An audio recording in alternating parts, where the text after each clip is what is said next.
Okay, I'll just show you how to set the sat nav in this Audi Q7. So from any screen, click the nav. You've got here your rotary control, country, town and zip.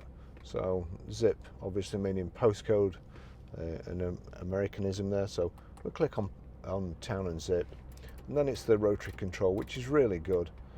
So we're Grosvenor Garage, Chorley Road, Wantleydale, Preston, PR.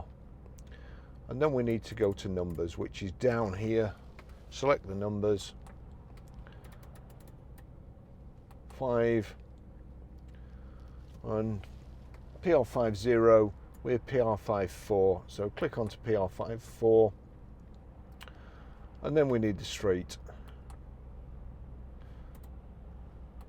We're Chorley Road.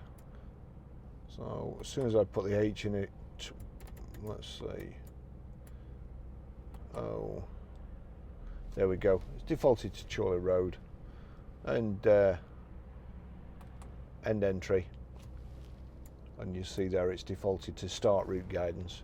Click start route guidance. Your route is being calculated.